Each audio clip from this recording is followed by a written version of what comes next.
So Deviljho is finally here, and I ended up running into him on an expedition after I killed a Rathian. He was just like, boom, I'm here, what's up? And he looks pretty awesome in my opinion. I love the way the texture of his skin was done. He just looks tough. I mean, obviously he didn't turn out to be that tough, but I'm just gonna chalk that up to the fact that I've fought him hundreds of times at this point.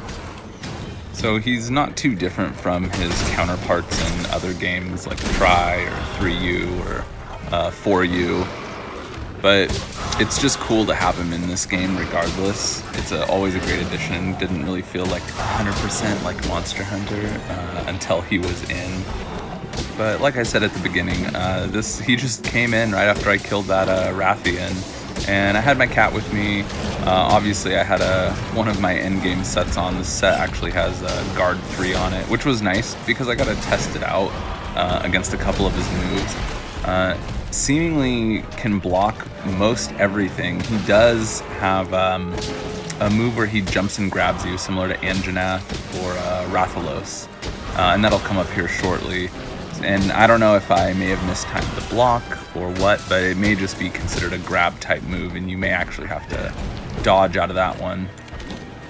And that should be coming up here in just a little bit.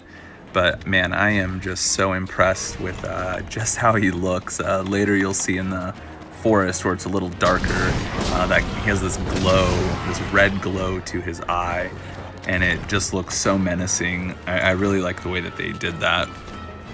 And right here, I'm just trying to set some meat to see if he'll go for it. I know in the other games, at least, he did. And it's nice to see that he still has rock throw, annoying as that is, but hey, it's one of the classic moves. Oh, and here's the spot. So I tried to block, and he grabs me, right? So I don't know if that's just going to be considered an unblockable, or if it's, like I said, if it's just something similar to what Anjanath does. I'm definitely excited for the tempered version.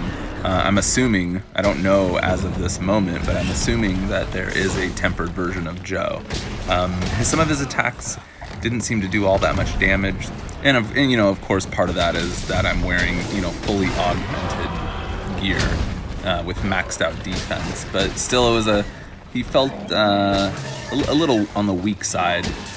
But anyway, he's still pretty fun, and I'm glad that there's another monster in the game. The base 30 were starting to get a little old, but yeah, I'm really trying to cut his tail off at this point.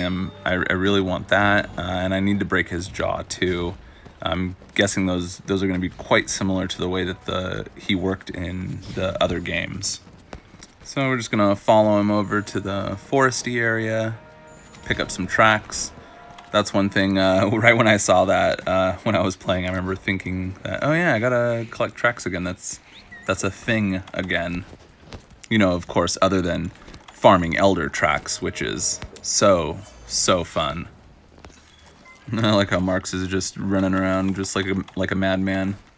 And I saw earlier that Black Diablos was floating around the background. I actually didn't even notice that while I was doing this fight, but now that I'm laying down the audio for it, I was looking at the video and I was like, oh, there was a Black Diablos there. I'm glad he didn't interfere. That would have made things just a little bit more of a pain. And of course I gotta lay some bombs and traps. I wasn't exactly sure what to expect from him, so I came fairly prepared while I was doing a lot of these expeditions, just because I wasn't sure exactly how tough they would make him, how much they were going to tune him. For example, I feel like some of his hitboxes have definitely been tweaked as compared to at least past games. They seem way more forgiving, like right here, where I go for that super guard and he just passes right through me. His hitbox doesn't even collide, but I mean, I was clearly under him. So that throughout this video happens quite a bit. So they probably just tightened up his hitboxes, made him a little bit more forgiving. I mean, either way, it's not the end of the world, but it was definitely something that I noticed. Even that stomp right there, you could just see that pretty much hit me square on and didn't really do too much. So I'm wondering how the tempered version, if there is one, which I mean there probably is, how that's gonna how much they're gonna ramp that up. So at this point in the hunt, I think I start focusing on the tail just a little bit more. I remember at some point around here it comes off, so yeah, I'm still curious to see how many. Oh, and there's the tail. There it goes. Speak of the devil. Joe. Okay, I just couldn't refuse that. I had to take that. Yeah, and his breath move here, at some point in the video I do get hit by it, but it's totally blockable. I was surprised. I figured it would be unblockable. And maybe that's just because he's not an Elder Dragon, so they're not going to go super ham with him. Oh, and that's coming up right here. So there it is. Boom. Easily blocked. It looks really weird, like his breath is almost mostly transparent. Where I remember in some of the older games where it was like much darker looking. And like I mentioned in the start of the video, this area, just because it's the way that it's lit and it's quite dark, you can really pick up all the cool effects that he has, the effect they put on his eyes, his breath, you know, kind of when he gets enraged, he gets all these red streaks all over him, and in this dark environment, it just looks so cool. So they did a really great job on designing that aspect of him. And I haven't seen too many of his turf wars with other monsters, but I'm assuming that they're going to be really awesome. This is the best animated Joe that we've ever had in the series. So I'm looking forward to some pretty cool turf wars with the other monsters.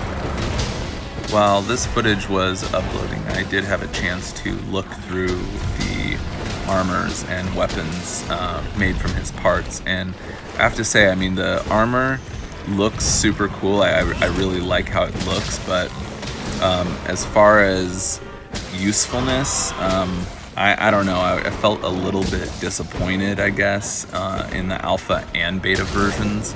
The beta version, at least, I mean, it definitely seems to have a lot of slots, but the skills themselves, like if handicraft would have appeared on some of the beta versions of his armor, I think it would have been a little bit more useful. I mean, even just insofar as I could be replacing Kushala's pieces with Joe's pieces, or mix and matching those two sets, since they both come with handicraft.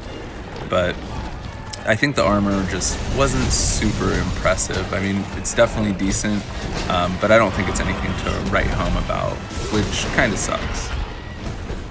Like, they could have given Agitator instead of Latent Power. I think not only would it have made more sense, like, lore-wise, so to speak, but it actually would have been a useful skill. Latent Power kind of sucks. While Agitator's awesome and only really appears on Nurg's armor, as far as I know. So it would have been cool to have a set like that, kind of a handicraft Agitator set, but we gotta live with it. The weapons, on the other hand, definitely seemed much better.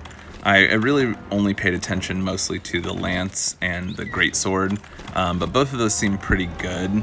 I would still have to run the numbers on the lance, just to see how it's worth it, see what it looks like with handicraft 4 or 5, or however much investment it needs. But the greatsword definitely looks good. I mean, in Joe's sword throughout the series, his greatsword has always been a pretty good sword, so you really can't go wrong using it.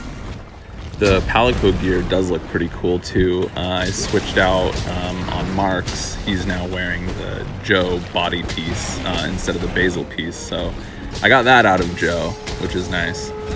Oh yeah, and one thing I wanted to bring up was when I was going back over this, the difference in damage when he's enraged and when he's not. That's definitely something worth taking into consideration. I mean, I'm sure in a day or two, Kira Nico or one of the websites will have, you know, exact hit values for regular and enraged modes. But for the time being, it's just something that you can pay attention to until you know exactly where to hit him.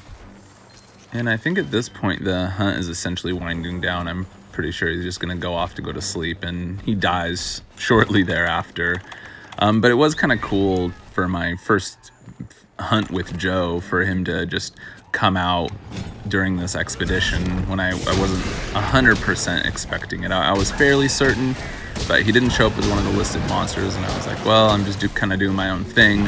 And then he just shows up out of nowhere and starts wreaking havoc, which was fun. Definitely took me back to the OG days. Yeah, every once in a while throughout the fight, I would just kind of stop just because I was just kind of taking him in, right? Just the texture work they did on him.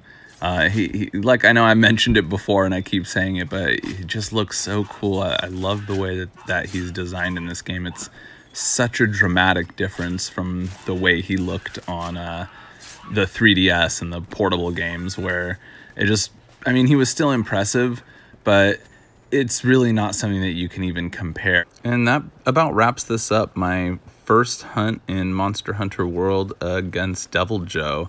I laughed, I cried, I had a great time. He'll be the Joe I'll always remember, the first one. So trying to take it in before I bounce out of here and head back to Astera. But now it's time to farm him and make his weapons and armors. And then after a little bit of practice, maybe do a speed run or two.